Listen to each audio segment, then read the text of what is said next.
Hello, and welcome to the Proactive Caregiving Podcast.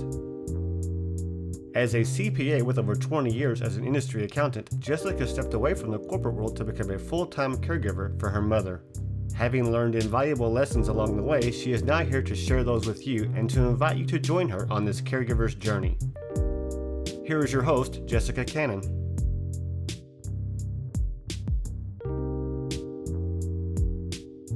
Hello, everybody. I'm glad you're here with me today.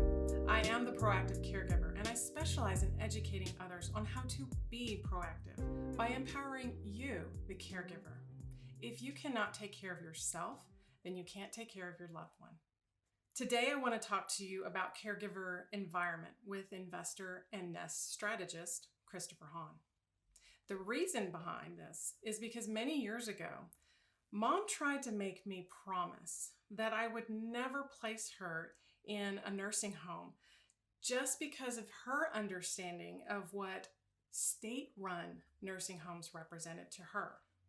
My response then was, I can only promise to keep her home for as long as possible. I knew the time would come that her needs would surpass my level of care and boundaries. I also knew that someday our 2-story house would become a safety hazard for Mom to navigate both day and night. So I started to do research 2 years before the time came to make that official transition for her. As I looked in different communities, I started to see something I did not appreciate.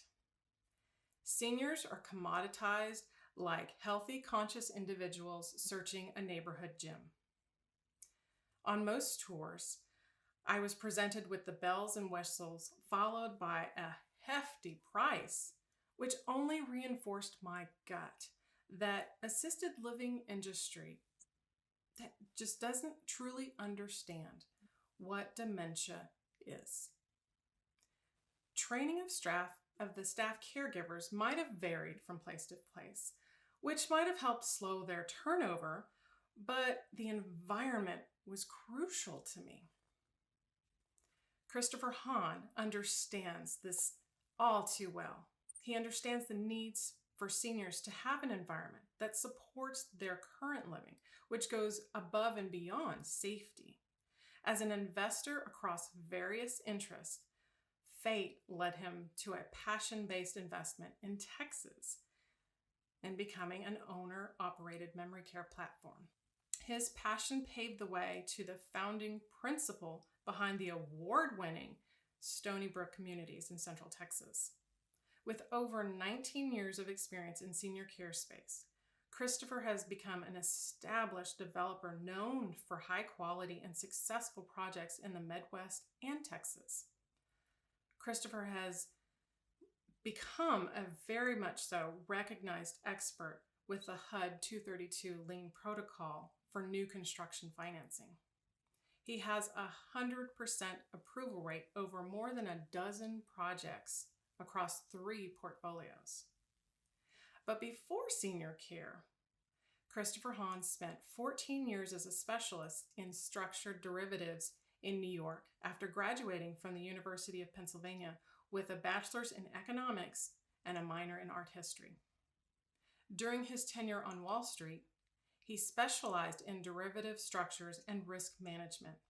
He also taught derivative theory at NYU and Seton Hall to over 30 domestic corporations, regional banks, and even central banks in Brazil, Mexico, Singapore, and Indonesia.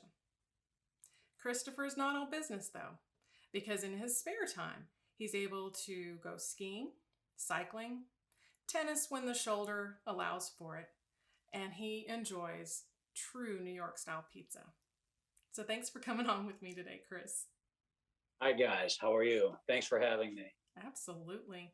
The conversation that we had about a week ago just had that beacon of light that not only told me how much I was learning at that moment, but how much others could learn from you. Because I feel like when I stepped into this, there was issues, there were problems that needed to be addressed. But me as the consumer, I had limited knowledge to go on that. Sure. So before we get into a lot of the nitty-gritty details, I think it would be awesome for our listeners to understand how someone like yourself went from Wall Street to senior living facilities and transitioning into the senior living care communities. Sure, Jessica, I think that's an easy story. Like a lot of people, I got into it by accident. And I got into it by accident through a man I met in New York City who lived in the Midwest. Fascinating individual, very intelligent, very smart. And he invited me out to Iowa, where, long story short, we ended up building a portfolio of assisted living and what we called at that time secondary markets in rural counties. And that gave an acute understanding of what drove the industry, what drives the ethics, and what drives the choices that families make when they put a parent or a loved one into a senior care community. And from that, I kind of realized that it was a perfect intersection, a perfect place for me.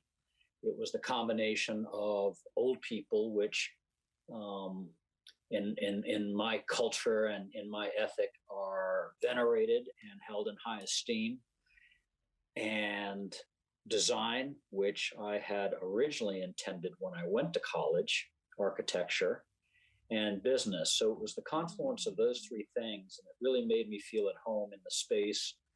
And when you first get started, of course, you're learning the industry and whatnot. It's only after several years that you begin to see the seams in the industry and the soft underbelly of it. And if you're really a true believer, you can't help but try to improve that experience for everybody who comes along. And that's kind of what drove me into my current platform, which is a boutique memory care platform. I call it a community model and design that I think works better for both families and residents in the memory care space.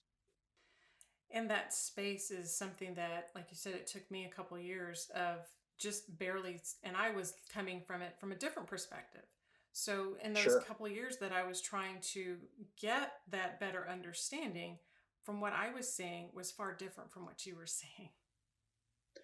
I think it would help for your listeners just to take a step back if we can and briefly kind of differentiate what they mean by senior care. Yes. I think most people understand that independent living is a service-free congregate living style, which is basically a multifamily apartment setup where the services provided are minimal. And of course, that's for people who remain active and whatnot. The second step on that spectrum is assisted living. And for lack of a better word, assisted living is intended for frail elderly, those who need assistance with what we call activities of daily living, ADLs. And that may range from dressing, companionship, showering, feeding, but they're essentially intact in terms of their mental facilities and whatnot, and just need assistance getting through the day. Keeping in mind that the primary benefit of assisted living is primarily a social benefit and interaction with fellow residents.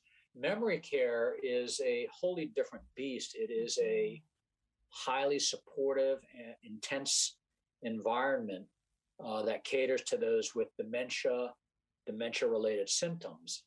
And by definition, it almost requires a high degree of observation and a high degree of engagement. And that's kind of exactly what many residents in the industry do not get. And I think that's mainly due to how the industry is structured. If you take that point and step back from it, given the demographic, senior care has become a hot investment asset and a hot investment class for institutional buyers, we call them. And by institutional buyers, I mean large pension funds, insurance companies, large institutions that need stable long-term income.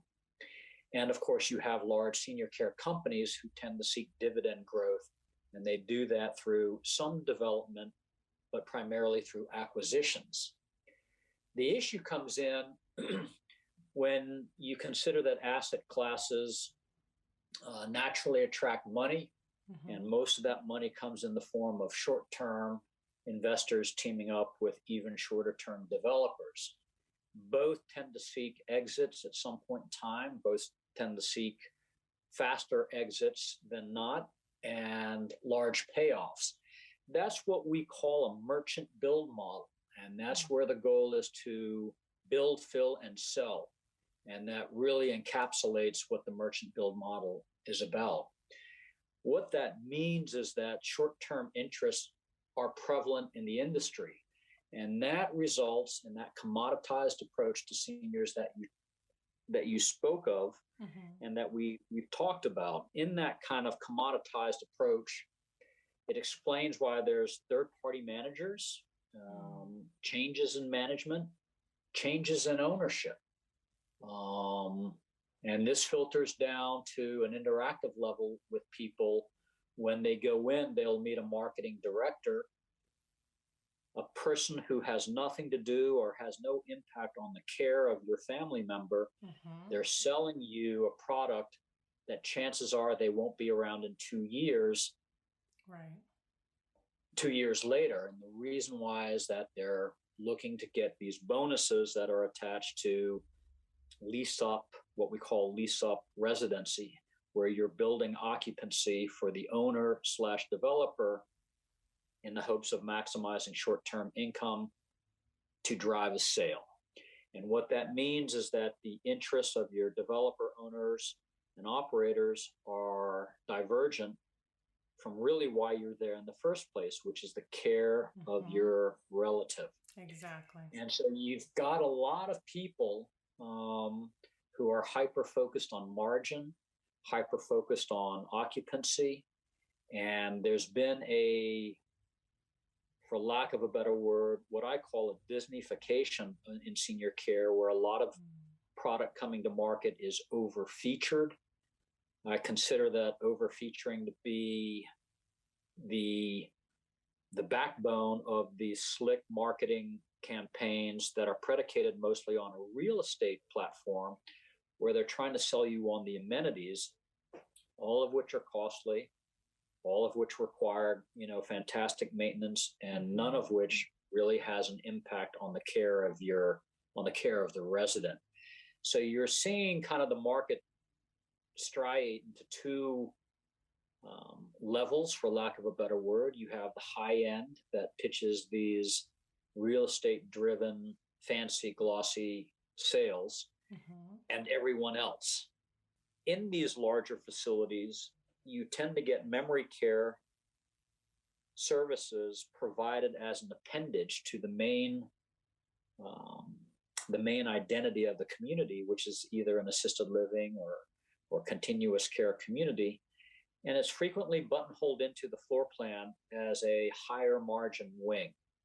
And so that allows sales offices to leverage that kind of facade and the high-end features that have zero impact in the memory care environment, but that you will end up paying for. Exactly. And all of that revolves around the need to drive revenue, to drive income, to drive margin, to be sold at maximum value. None of that inures to the benefit of the residents or their families, who are paying for more and I think getting less service.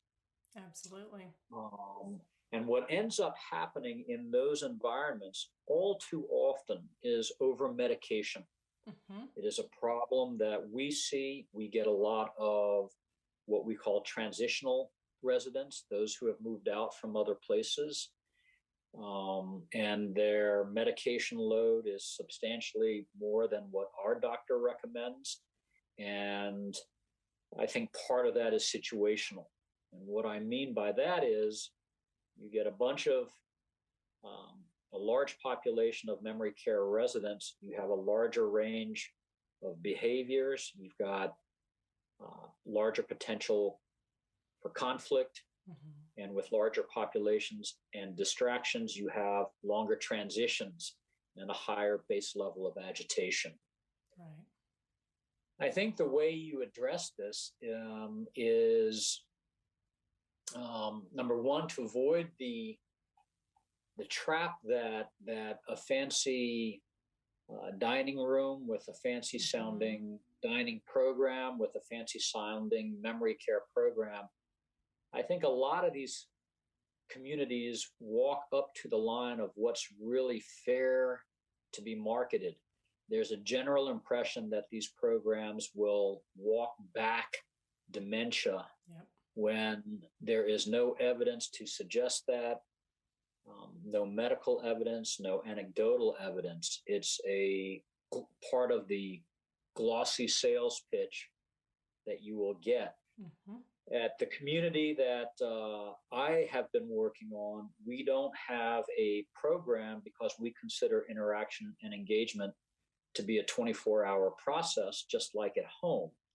You don't give your parents 6 hours of time a week or 20 hours of time a week. Right. You give them attention as needed, and that's what we do.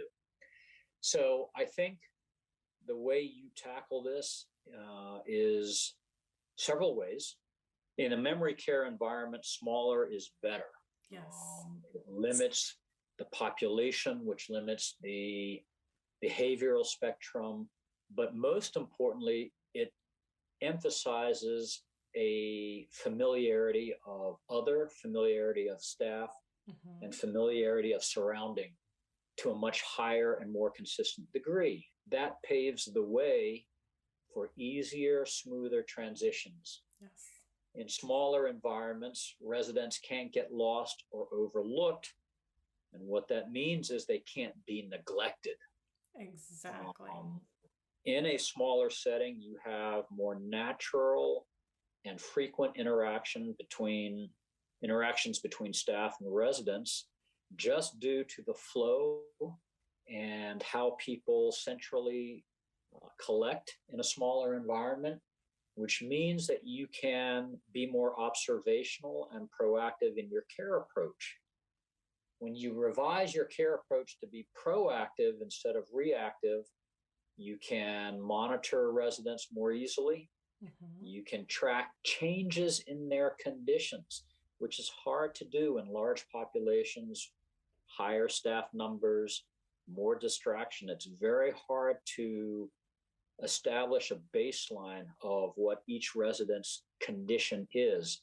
When you can observe this, and I just ask your listeners to consider that most of them will probably know something's wrong with a parent mm-hmm. within the first 10 seconds of either seeing them or hearing them on the phone. And they do that by appearance, tone of voice, color of skin, expression. Yes. And those are things that get lost in larger groups and larger communities. Absolutely. I'm glad you said that. All of those things comprise a rhythm, and every resident has a different rhythm. And to shoehorn a set program fails to account for each person's rhythms. We can do that on a smaller scale because accounting for people's rhythms are part of the natural order that we keep track of in a smaller environment. That reduces everybody's anxiety, their stress, and what that means is it reduces over medication. Yes. So by offering these smaller buildings, and I'll be honest, we de-feature them, I call it. We get rid of the high-cost vanity features. We do that intentionally to generate savings that we pass directly one-for-one to families. So we don't have high-cost overhead, and we don't have a high management overhead. When you're in a small environment, a small footprint, I call it, it really does require active owners mm-hmm. who participate in the everyday over your obvious managers in the community mm-hmm. over the staff. When you have active owners, you have, number one, you don't have middle management. Number two, you have a generally higher sense of accountability from staff and managers and owners to residents and their families. You have more operating consistency. And to be honest, you have more flexibility. The buck stops with me. If somebody needs something, I can make that decision right there, right then, without having to worry about a corporate framework to negotiate, back and forth. I can look people in the eye when they ask and tell them yes or no in response immediately. And all this, we think, comprises a much better value proposition for residents and their families, and that's what we've been told. So I've been very pleased to validate the smaller is better platform in a memory care setting. We're excited about it. We think it has a lot to offer our residents and their families. And we are on the low end of market rates, if not the lower cost provider in the market. And we can do that because of a combination of all these factors.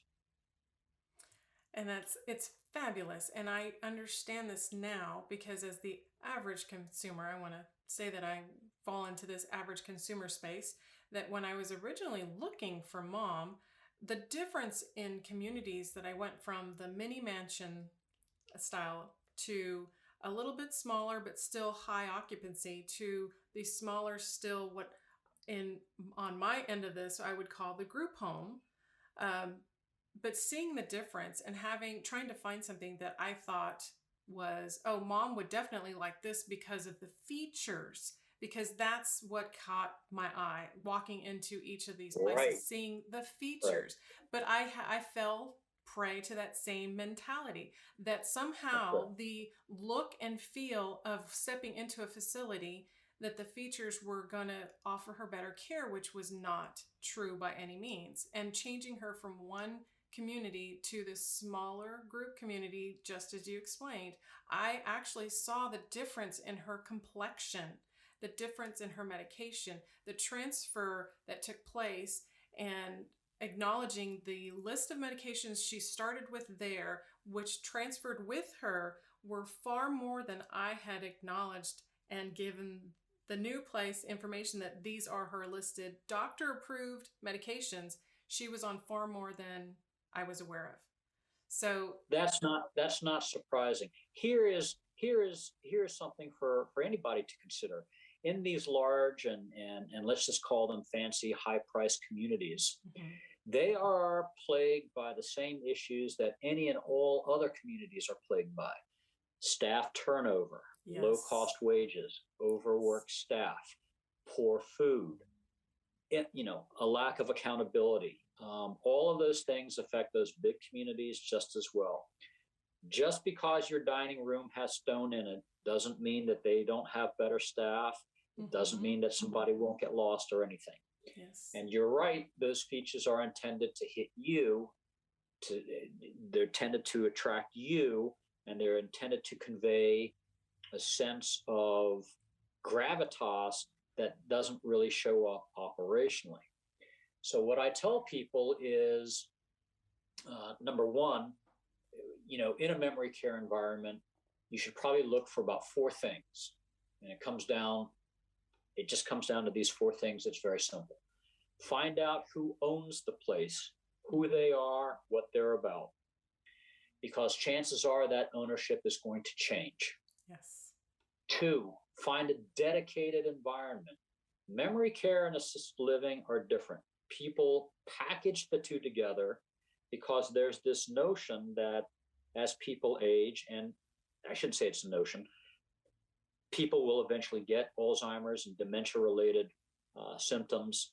Having that ability to transfer is nice, but it really is designed to benefit the investor, owner, operator. Right. And the reason why is that those are higher yielding beds that increase the margin of these large communities. So if you're going to build 80 beds, why not make 15 of them memory care? Because you get a higher yield per square foot. I think that's an atrocious way to approach memory care. You really want a dedicated space that memory residents can call their own, become familiar with, that's not shoehorned into a bigger floor plan, meant to boost revenue. 3, the sales pitch the high, glossy, fancy sounding names mean nothing in a memory care environment. What's critical in a memory care environment is that observationally based care, engagement, interaction, and support when they need.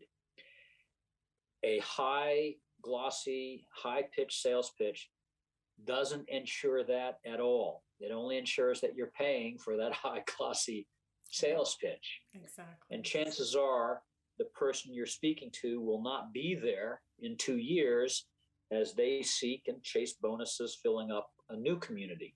That happens more than people realize. In fact, some of the communities around us in the last 5 years, they've had 5 directors, 3 marketing directors, and that's normal and par for the course. Where we are, I'm working with people that I've worked with for 12 years now. You will see me there. You will see them there. You will see us there tomorrow. You will see us there next week. You saw us 4 years ago. You will see us 4 years from now. And what that communicates to a family and their resident is that if you have a problem, you can call me, you can call us, and we will figure out that problem today, right? Exactly. There is no one else that we need to please. There is no other corporate hurdle or process to go through. We can do that subjectively, objectively. We can do it immediately. The other thing too, to check wherever people go to visit is find out who the longest serving staff member is, and find out if those managers have the authority to decide on the scene, on the spot. That is critical because it speaks to the operational integrity and emphasis and focus of what the operational team is trying to accomplish. Managers who have the authority to decide on spot will be aligned with the resident's best interest. If they can't decide on the spot, they are aligned with the corporate interest. It's binary, period. It's simple and clear. And the last thing I would tell people is to, like you did, and I'm so impressed, I have to say, meeting you and discovering how much you had deep dived into this industry and all of its options. I was very impressed by that, is for your other listeners to do the same. To the extent that they can, become familiar with what memory care is, when it's needed, and what to look for. And I think there are a few communities around that are like mine that do a good job. And I would seek those communities out and not fall for the bells and whistles.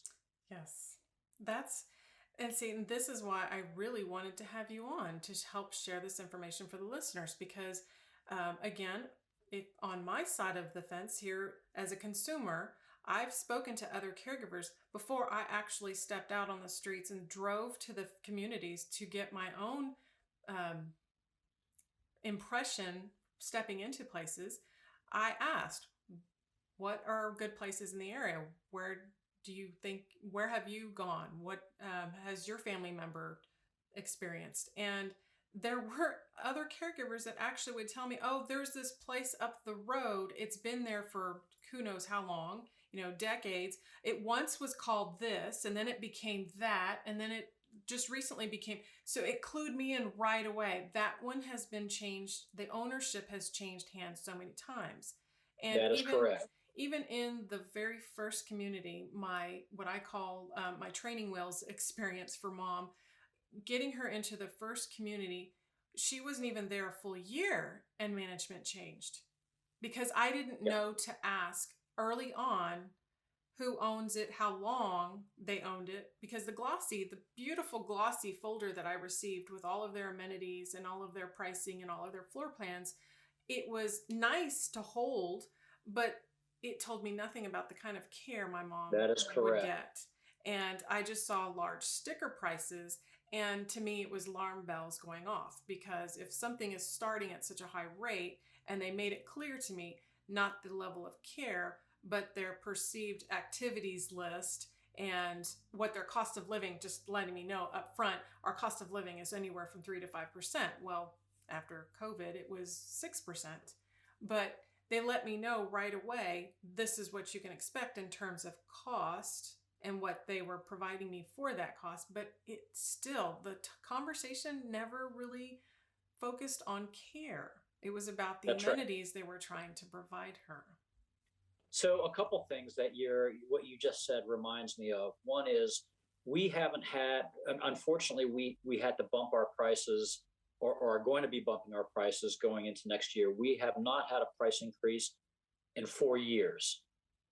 That's And impressive. we had to, because number one, the wages needed to rise for our staff. Mm-hmm. And we did spend up more. We did end up spending more in the last 2 years just due to PPE Mm-hmm. and sanitation, Right. and having to reapproach certain line items in our budget in light of COVID.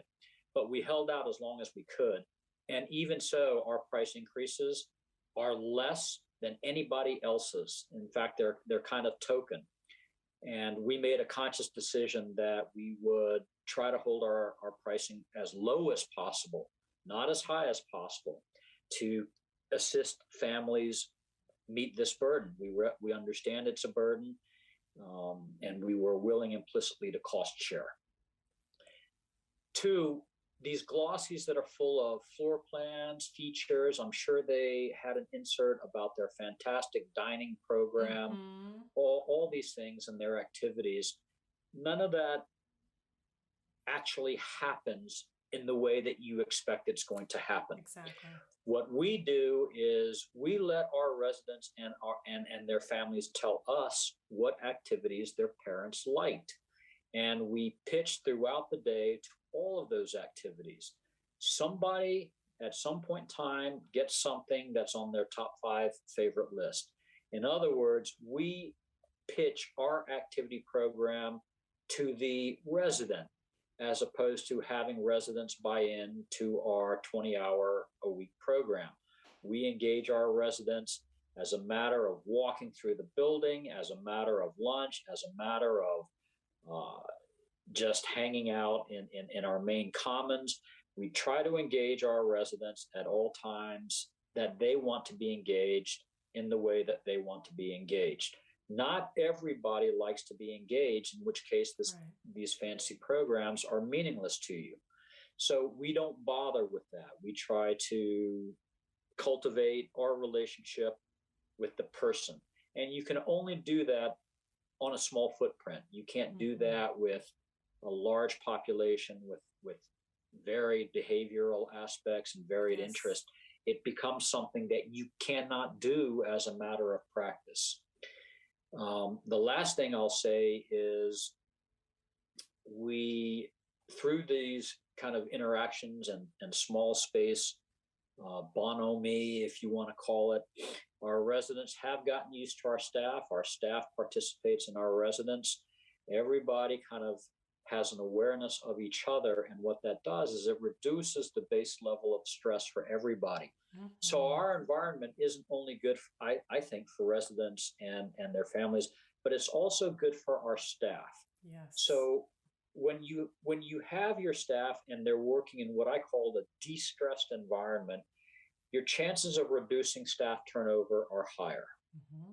If you can couple that with next level certification paid for by the company, bonuses when we can, and you share with your staff the meaning of what memory care is, the benefits of memory care, and if we outperform our numbers, sharing back with resident families and staff, it's a win-win for everybody. Yes. And how we do that with our residents, with our residents' families, is we often just pick up things that they don't even know about. That we pick up certain supplies for residents, and we have the flexibility to make allowances on meals. You should be aware of that. And we sponsor at any time. Families are more than welcome to come over and have lunch with us, or meet the owners, and like you and I, establish a relationship that's beyond the immediate care dynamic. We enjoy that. We encourage that. We look at it as a family approach that I think is important for us as well as families. So that environment has benefits for our staff as well. It's why we've avoided most of the staff turnover, and burnout that other places have been hit with. We don't nearly have the same level of stress and workload in the sense of overloading our staff. And I think it all fits together with our philosophy, and that is simply to care for these people as if they were our family on a simple, straightforward basis. We don't have levels of care. We have a fixed fee that's all inclusive, and it doesn't really go up. It hasn't really go up. It's going to go up, unfortunately. Yeah. But for the last 4 years, it hasn't. I think we're the only one in the industry that hasn't raised prices in those 4 years. That's incredible. Yeah. And all of this is possible because of our approach and our philosophical center of how we look at memory care. We don't look at it as a disease to be managed and commoditized. We look at it as people who are suffering. Yes. And we're there to help support them and give them a safe environment and a cared for environment, reducing as much stress as possible. And that in turn translates to an assurance that we give to the families of our residents that at least we are endeavoring along these lines. We may not always get it right, but we will endeavor along these lines better than anybody else. And that I can assure you of. I absolutely agree. And I totally appreciate it because I've experienced it. I've seen that firsthand. I've seen the changes and improvement, which you said it earlier. Mom is not going to be any less of a person living with dementia as time goes. She's in a place Absolutely. Now that she is loved. There is an absolute family atmosphere. And one of the things that I absolutely appreciate, and I want other listeners to understand, is that the industry, just because you approach certain assisted living or memory care facilities, you cannot make the assumption that they understand what dementia is. And so this individualized approach that your communities have, it's refreshing to me because Mom, her form of dementia is not dominant with Alzheimer's. So their list of activities and things that they're trying to offer me as something that would sound appeasing for me to place Mom there are things that don't fit her form of dementia. It's not a one size fit all. So when you have the environment that is more of that individualized, just like education, if you think of classrooms, the smaller the classroom, the better the child learns because they have that individual attention. So Mom she has created so much, her personality. Of course, yes, she still has dementia. So the challenges are still present. The aggression that I've talked about before, that is all driven by the deterioration that's continuing. But she is in an environment that supports that. She's not being medicated so that she could be left in a room sleeping all day and night. She is interacting. She has a home, a place to live in that feels like a home. And when I visit her, I feel like I'm at her house and we can sit at the food bar or just go into the kitchen area and we can have a conversation as we would have in her home when she was still independently living. That's wonderful to hear. Your analogy to a smaller classroom is really spot on, Jessica. It's something I'm gonna take and keep with me. You're absolutely right, and we're proud to have developed this platform. I think it's a better platform, and it does have a meaningful difference. But I like what you said about the smaller classroom. I think that's apt. I would say 80% of our transitional residents, when they come from another facility, 80% of them have been what we consider to be over-medicated. And we find that to be absolutely atrocious. Yes. If these larger communities are going to get by and make up for staffing shortfalls and competent operational consistency by over medicating their residents, it is atrocious. And I'll just remind your listeners, find out who owns the place, when it was last sold to whom, find out, don't fall for the slick marketing pitch that will bombard you with these fancy, it sounds great. I admit it sounds great. Right. I admit, because I've also sold that before I kind of realized there wasn't really where the rubber met the road, came up short, and I didn't like that feeling.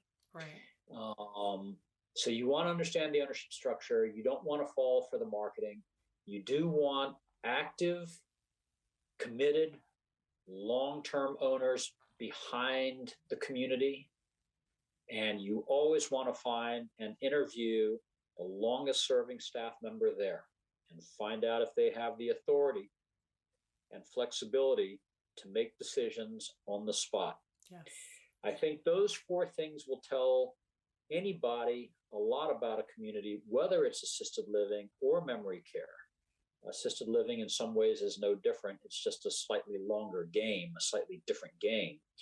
And that game is subject to whether the buyer prefers to be in that over-featured high cost bracket or not.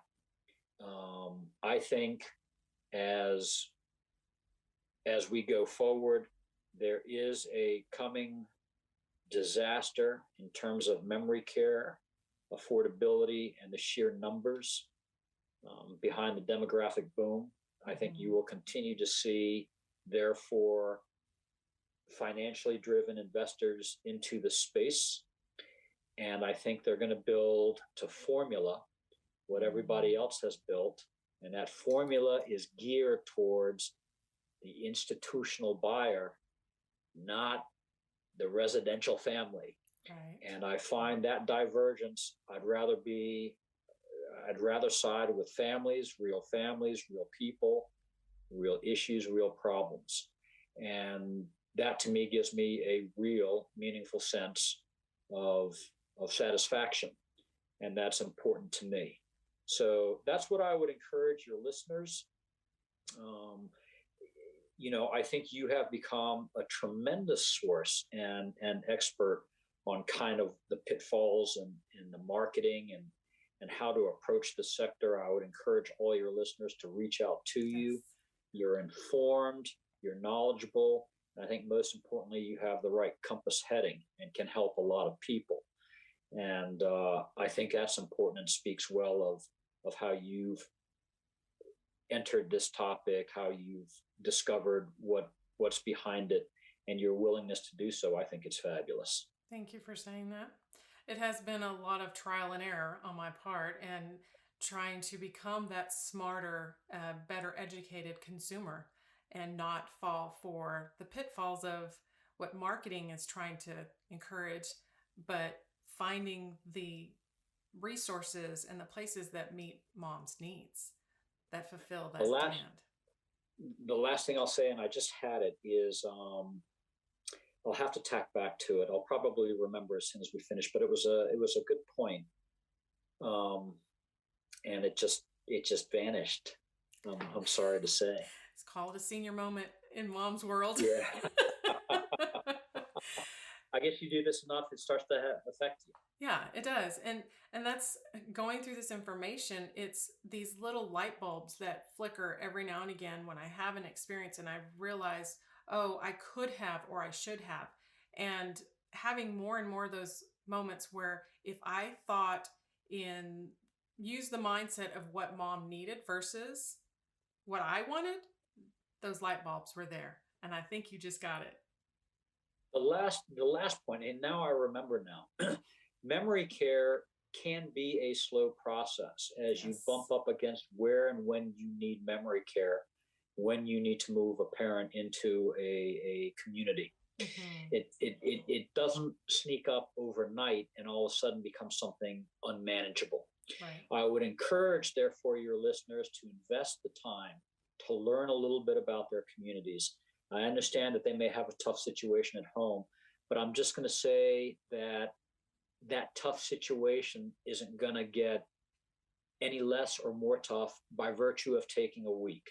Mm-hmm. And the reason why I say that is I consider a well-educated consumer to be our kind of resident, our kind of family.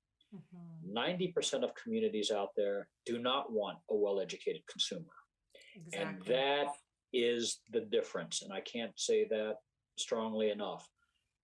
They will take advantage of your need. Mm-hmm. They will sell you the moon. They won't even be there a year from now, and you're not going to get the moon. That's the long and short of this story. And I feel bad because a lot of people fall into that. And I think it's unfortunate. It is, unfortunately. And I'm glad you were ending on that point, because that brings one of my last thoughts to mind. The timing of when you're doing this. A lot of us avoid that conversation because it's difficult for us to have that conversation with our parents.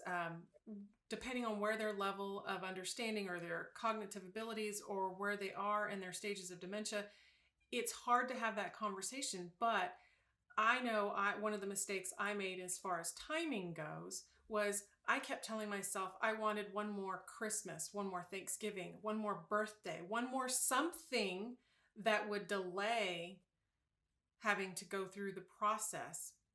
When I started to do the homework and started to do the research before we actually needed it, it made a lot more sense to me. I had the time to make the decisions, and I had the time to learn and ask more questions. And then along the way, I started to learn what questions I needed to ask. That's right. Versus being in that emergency, mom fell and broke her hip. Mom fell or dad fell and bumped his head. And so now we have to, whether it's the temporary physical therapy kind of time or, okay, because of this fall, we now know we have to have this. And now you're stressed, and these communities pick up on that stress. And if you've ever experienced any kind of other event where you step into either a funeral home or a wedding parlor to plan your wedding, they pick up on what your needs are, and they see dollar signs. They know how to sell to you. So when you do it on your time limit, it's so much better than if you're in emergency. You know, you really hit the nail on the head. It's a difficult conversation for a lot of different reasons. But one of the reasons that's transactional is guilt. Yes. And you're absolutely right. Communities will pick up on that. We have a very simple approach in my communities, which is that we meet people and we let them make that decision. We view ourselves as sources of information. Mm-hmm. If you have a question, you can call us, you know where we are, and that's our sales pitch. A lot of these other places will call you. They have a call list. They have a marketing director reporting to a vice president who wants to know how many times you touched these leads. We will call once to check up on you and to make sure you're managing okay and if we can be any help. And then we leave people with call us for any reason. We call us if you want to go to another community. We'll give you our input. We're here as a resource. And I think that really cuts through a lot of the chatter. Yes. A lot of people we get tell us that they should have listened to us the first time around, and that everything that we told them was spot on, and that they felt much better knowing that we were in the neighborhood. So I encourage your listeners, take some time, do what you did. As I said, what you did was phenomenal, absolutely phenomenal. And it's the way to get to the bottom of what's going to be the right environment for your parent, your loved one. Yes. And look at who owns it. Don't fall for the traps. Talk to the staff, find the longest serving person, get a sense of what it's really like. And if that's the place for you, having gone through that, then you made a solid decision. And if it doesn't work out, that's just part of, things don't work out for a lot of different reasons, but there are other options. Definitely. So the other options, I do want to take a quick moment for you to be able to let us know future plans, if you're willing to let us know about the Nest. The Nest concept it's an exciting platform for us that's garnered a lot of attention. It's nothing new per se. We're converting homes for use as a memory care community. What makes it different is that we're actually using a custom home, premium level home as the model. And the reason we're doing that is people are paying for memory care. They're paying a little bit more than senior care in general, and we feel that we can offer them that premium environment for the money without costing them additional money. Yes. It's a lower income producing platform for us. I'll tell you where the idea came from. I am currently, like many people, are struggling with my mom, who lives in North Carolina, and she probably could use assisted living, but does not want to. She doesn't want to live in a big place.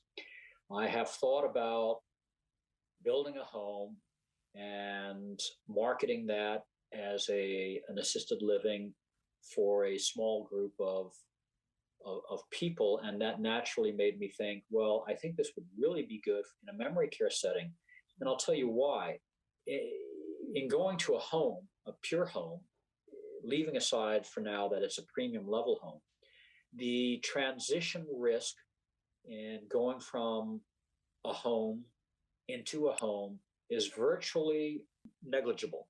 And by that, the awareness, the rhythm of life, the visuals that they are used to seeing when they walk around their home are exactly the same that you will see in this model, because it is a home. It is a nice home. It is a home that will generate a lot of curb appeal. And if you want to be wowed by a facility, forget the stone dining room. How about walking into a nice premium home that you could also live in or aspire to living in? You know that your parents are going to be in a premium environment that does not need to contrive a likeness to home because it is a home. So that's the Nest platform. We're very excited about it because we can bring kind of a high level of finish and flow and natural transition in the memory care space, and we can do it from a premium level home. The idea of going to a premium level home wasn't driven by a need to offer a gussied up community, right. But our thought was, people are paying more for memory care. Let's try to give them as much as we can for the money. And by that, I simply mean there's a base cost that covers your labor and build costs, which have gotten more expensive, unfortunately. Yes. But if you can give them a wow factor residence that's not just a facade on top of a warehouse, you can really provide a nice experience for a even smaller group of people, and reduce that transition risk down to nothing. That's the driving goal behind it. We're just tacking on some bells and whistles, in this case, not to generate a higher price point, but to give people a nicer environment that's not contrived. So we're thinking about that, and that's one of the directions we're moving in. And I think that could be a game changer because it really does meet it more than competes on a facility level, and it more than competes on a care level, and it more than competes on a value level. So that's kind of the things that are interesting to me and my group, is really providing value for families and residents. And this is how we can do it. And so we're very excited. I'm just as excited because it's relief to know that not everything out there is going to be the worst case scenario or the sad story That's you right. see on the news. That there are better options out there for our loved ones. That's right. Absolutely. And I encourage your listeners to listen to you and to call you and to do their homework and remember those things that I mentioned. They'll be in a lot better position when the time comes. Yes. Well, Khris, thank you so much for taking the time to share this valuable information with us to help us become better, smarter consumers. I really appreciate the opportunity, Jessica. I think what you're doing is fantastic. I really mean that. Thank you. I appreciate that. So thank you for joining in with us today, ladies and gentlemen. I hope this gave you a lot more food for thought when it comes to your memory care choices or assisted living in general. Until next time, be proactive. Take care, everybody. Thank you for joining us today. We really hope you've enjoyed this episode. To learn more about proactive caregiving and to hear other episodes of this podcast, please visit www.jessicalazelcannon.com. This podcast is produced by Cannon Light Media, LLC, www.cannonlightmedia.com. Music provided by Khris Paradise.